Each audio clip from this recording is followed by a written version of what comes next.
quite some time since we've done this kind of videos, but we thought it was about time we had to make some time to do this. So being here now doing this, I'd like to talk to you guys about the preset module in Pixera Control. It's something maybe I think a lot of people don't know. It is there, and if you know, it's a cool tool for live events when you are programming your show to be able to recall settings really quickly to different layers. So it's a bit, you can compare it for people who have been working with Barco with the user keys in Barco Event Master. It's very similar. So good, let's have a look. So quickly, I made a UHD screen, connected it to my output behind me on my local machine, so you can see my local instance. I added one timeline, one layer, and our background logo with the three mates logo, of course, on this layer. Good. So going to control now.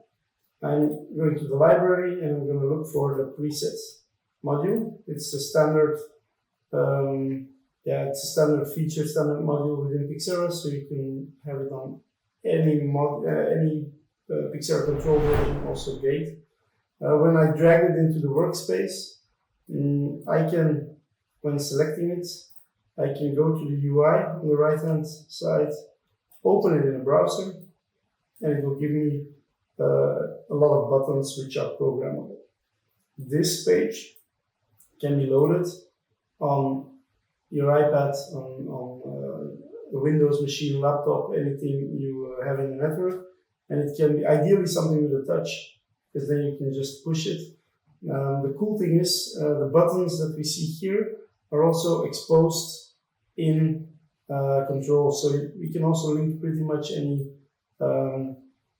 Stream Deck companion feature to this module, and then just have physical buttons for recalling these presets.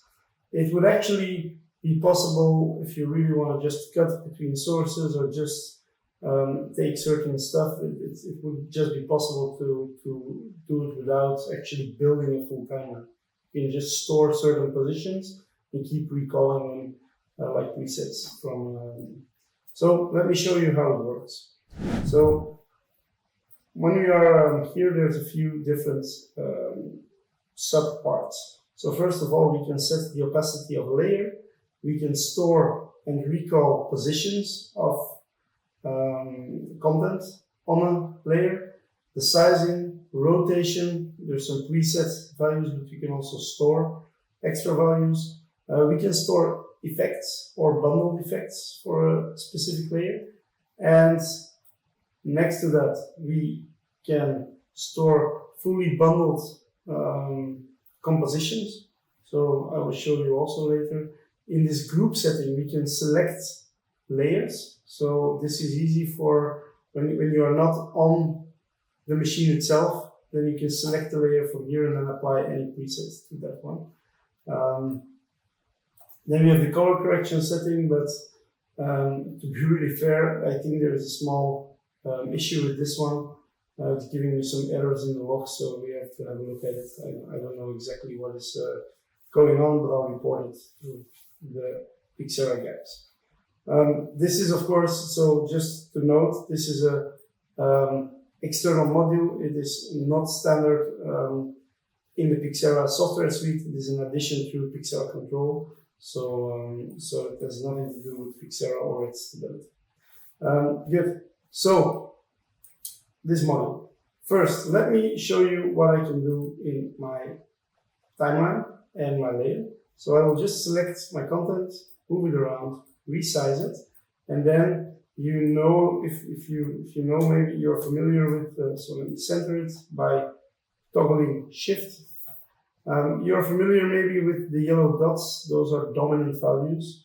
So what it means is that those values are not stored on your timeline automatically. This is something that is overruling your timeline, being dominant on top of your timeline, your layer.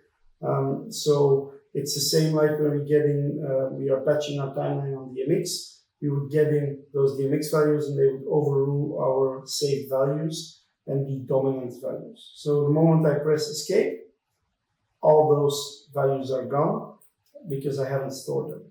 So this is important to know. If you didn't know, now you know. So by clicking Shift, I'm centering again. Something like this. Anyway, so I have resized now my my layer.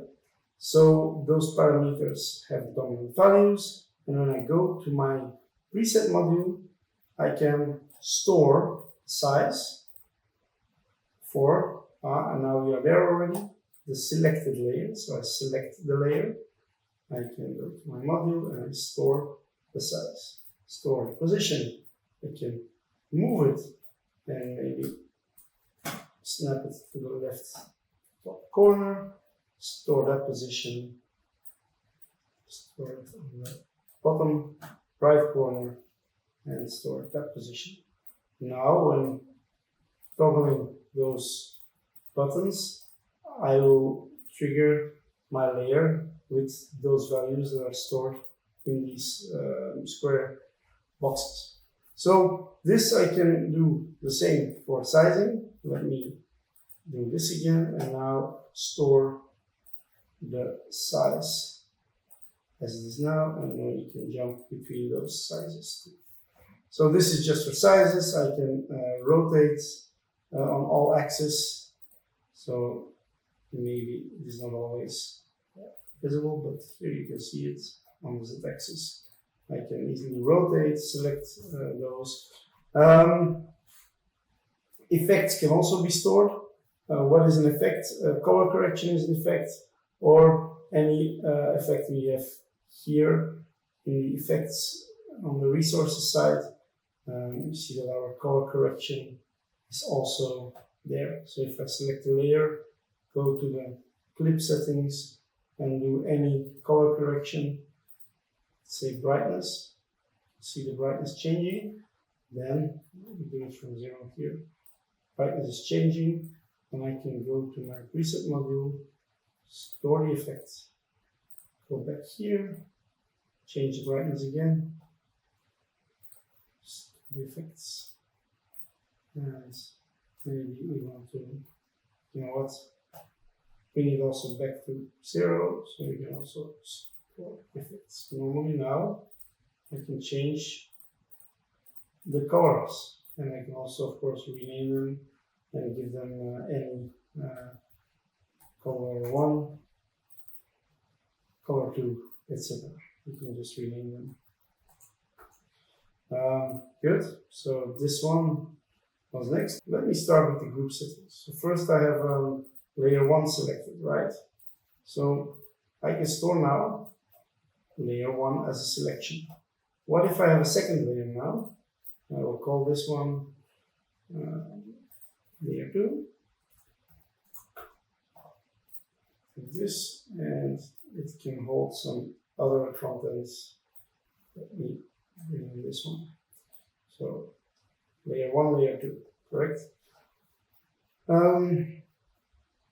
So while we're there, I can now also select layer 2 and store that selection. So now I can switch between layer 1 and layer 2 and then apply specific things to it.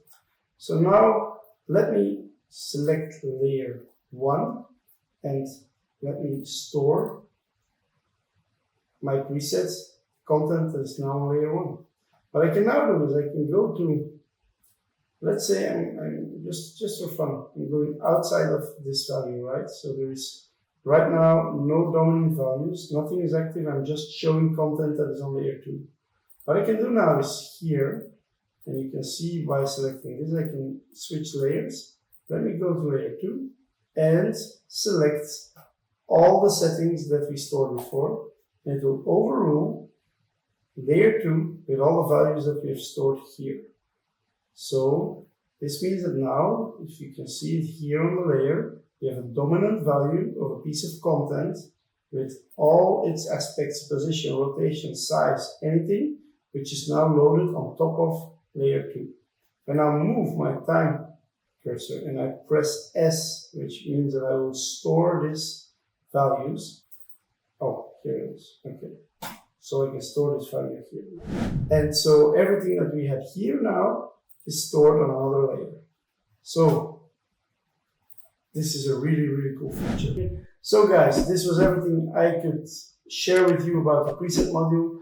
Don't forget to subscribe to our YouTube channel, and thanks for watching. Cheers.